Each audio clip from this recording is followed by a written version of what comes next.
Fake welfare, fake button, fake CM Jaganmohan రెడ్డిని ఎందుకు చెప్తూ ఉన్నానంటే మోసకారి సంక్షేమం ఏదైతే ఉందో దాన్ని ఒక్కసారి మీరందరూ కూడా గుర్తు చేసుకోండి.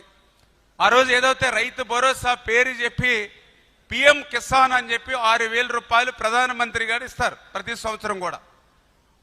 ప్రధానమంత్రి గారు పిఎం కిసాన్ కింద ఆ వాయిదా 2,000 రూపాయలు రైతుల అకౌంట్లో పడిపోయినాయి. రైతుల అకౌంట్లో పడిపోయిన తర్వాత రోజు మళ్ళీ జగన్మోహన్ రెడ్డి గారు రైతుల అకౌంట్లోకి 2,000 పంపిస్తున్నానని బటన్ నొక్కుతాడు. అంటే ఎంత ఫేక్గా కాదా ఇది? ఆల్రెడీ అప్పటికే ఒక రోజు ముందుగానే నరేంద్ర మోడీ గారి దగ్గర నుంచి మనకి అకౌంట్లోకి డబ్బులు వచ్చేసాయి రైతులకి.